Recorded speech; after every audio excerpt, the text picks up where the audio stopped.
यांना सोडता का नाही तर यांचा कार्यक्रम करायचा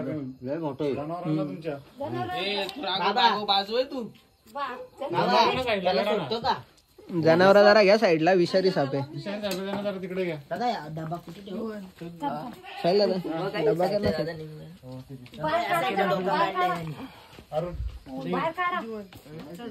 इकडं कुठे जनावर आपली रिस्की आहे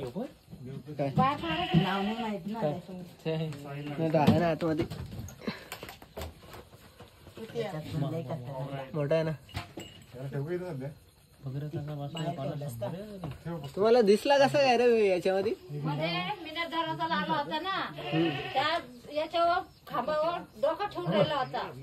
जाम बेकार साप आहे जाम बेकार साप आहे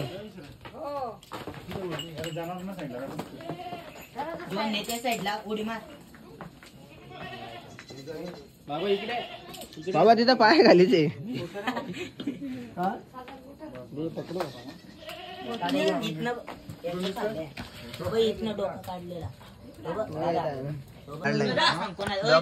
काढलाय त्याने इकडून जीप काढलेली लाकूड उचलाय लागल हा लाकूड उचलू ना डोका जाम भयानक काढलाय त्याने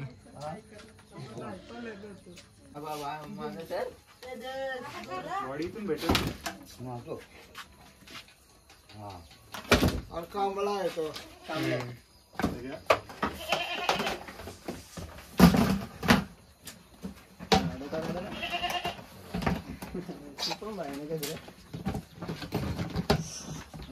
झालं ती गोष्ट संपली लॉकला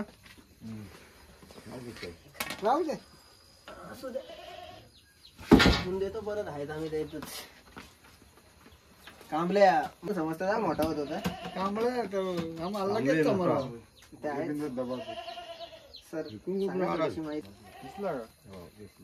आता पहिला एक गोष्ट लक्षात ठेवा आम्ही तुम्हाला माहित असेल देवप्याची पोरं आहेत साईडचीच या सापांपासून आमचा काही एक फायदा नाही आहे नाहीतर बऱ्याच जणांना असं वाटतंय की आमचा लय फायदा होतो याच्यामध्ये काहीच फायदा नाही फक्त आम्ही पकडतोय आणि नेऊन सोडतोय तुम्हाला जर का वाटत असेल आम्ही काहीतरी वेगळा करतोय तर आमच्या जोडीला या सोडायला काय नाही तसं काय हा नाही तेच नाही पण येत जा म्हणजे आमच्या उलट हा साप जर का इथं असताना तर जनावरांना धोका होता आणि हॉस्पिटलला आहेत ना जनावरांच्या हॉस्पिटलला सगळ्यात जास्त हाच साप चावल्याच्या येतात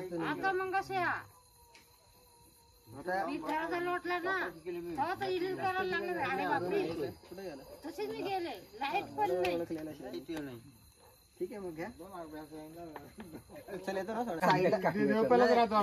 साईडलाच राहता कधी मारत नका जाऊ कधी पण फोन करत जा येत जाऊ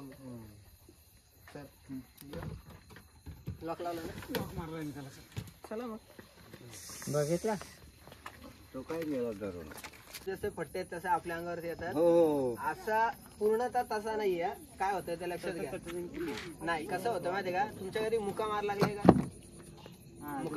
मुका मार लागल्यावरती रक्त कसं गोठवतो या सापाचा विष आहे ना तो रक्ताला जाड करतो म्हणजे असा मुका मार लागल्यावरती रक्त गोठतो ना तसं याचा विष रक्त गोठवतो मग ते रक्त गोठल्यानंतर थोडे थोडे डाग झाले का आपल्याला असं वाटतं याच्या अंगावरती जे पट्टे आहेत ते आपल्या अंगावरती गाठी होतात बरोबर हा आपल्याला असं वाटतं की त्याच्या अंगावरती जे डाग आहेत ते आपल्या अंगावरती बरोबर मला समजलं ते फक्त रक्त आहे ना जाड होत जातो म्हणून तसं होतं आणि या सापावरती पूर्ण इलाज आहे आपल्या मुरबाडच्या हॉस्पिटल फक्त गावठी औषधाच्या मागे लागून आता कारण की आम्ही बऱ्याचदा सांगितलंय एवढं लक्षात घ्या साप जेव्हा चावतो तेव्हा विष रक्तामध्ये जातो आणि आपण जो गावठी औषध घेतो तो पोटामध्ये जातो इलाज होण्याची काही शक्यता नाही जेव्हा आपण इंजेक्शन घेतो तेव्हा ते रक्तात देतात बरोबर ना म्हणून गावठी औषधाच्या मागे लागू नका जर का तुम्हाला असेल इच्छा गावठी औषधाची तर आधी दवाखाना करा ना मग गावठी औषधाकडे जा आधी जर का गेले तर फसतात लोक पशनीचा माहित झाला असेल त्याच्यामुळे गावठी औषधाच्या मागे लागू नका तो कोणता व्हिडिओ करतो तो तुम्हाला बरोबर सांगा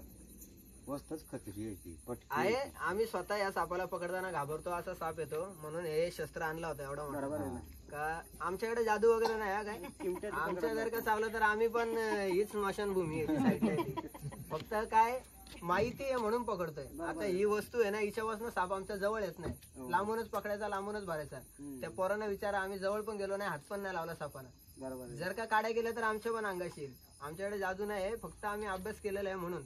या साप जेवढा धोकादायक आहे तेवढा त्याचं महत्व पण आहे, म्हणून निसर्गाने बनवलाय त्याला आणि म्हणून आम्ही त्यांना वाचवतोय. फॉरेस्टर लोक याचा पगार घेतात त्यांना वाचवण्याचा. फॉरेस्टर पगार घेतात ना वाचवण्याचा, काहीतरी फायदा असेल ना, त्याशिवाय नाही. म्हणून मारत नका जावं. याच्या पुढे जर का कधी दिसला तर कसं आहे ती त्याची ओळख आहे. आपल्याकडे अजगर पण बरेच आहेत, मला माहित आहे. आपला डॅम आहे म्हणून. अजगरामध्ये ना याच्यामध्ये पहिला फरक तोच आहे का याच्या अंगावरती ते डाग आहेत. आपले गळ्यामध्ये माळ घालतो ना आपण रुद्राक्षाची, तसे ते रुद्राक्षाचे मणी आहेत त्याच्या अंगावरती, ती त्याची ओळख आहे. अजगराच्या अंगावरती तसे डाग नसतात, पट्टे असतात. तर फरक करायचा असेल तर थोडीशी माहिती घेतली ना तर तुमची भीती कमी होईल. कारण की तुम्ही राहतायत अशा ठिकाणी काही तर साप 100 निघतात. आम्ही 100 वेळा येऊ, फक्त मारू नका. आमची पोरं ही जी शिकतायत ना यांना नंतर विचारा, या सापांच्या विषापासून औषधं बनतात आपली. आपण सर्दी खोकल्याची औषधं घेतो ना, यांच्याच विषापासून बनतायत. जर का आपण हे साप मारायला लागलो ना तर उद्या सकाळी सर्दी खोकल्यावरती पण औषध बांधणार नाही आणि आपण त्याच्यातच मरू. यांचं काहीतरी महत्व आहे म्हणून आपण त्यांना वाचवतोय. त्याच्यामध्ये पांढरा आहे, तो इथंच पकडला नडायला.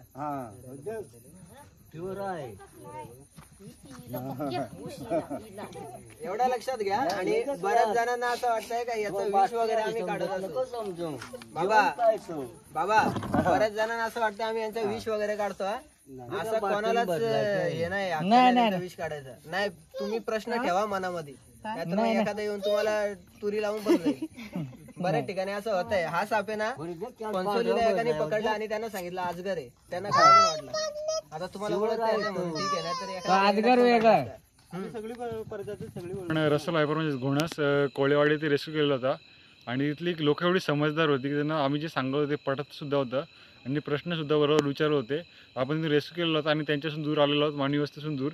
आणि आपण आता ते सोडून देणार आहोत रसल वायपरला, म्हणजेच घोणस किंवा कांबळ्या.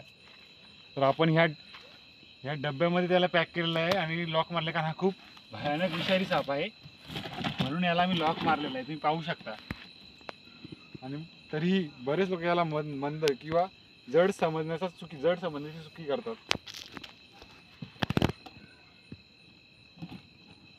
ते रिलीज करून देणार आहोत, तुम्ही पाहू शकता.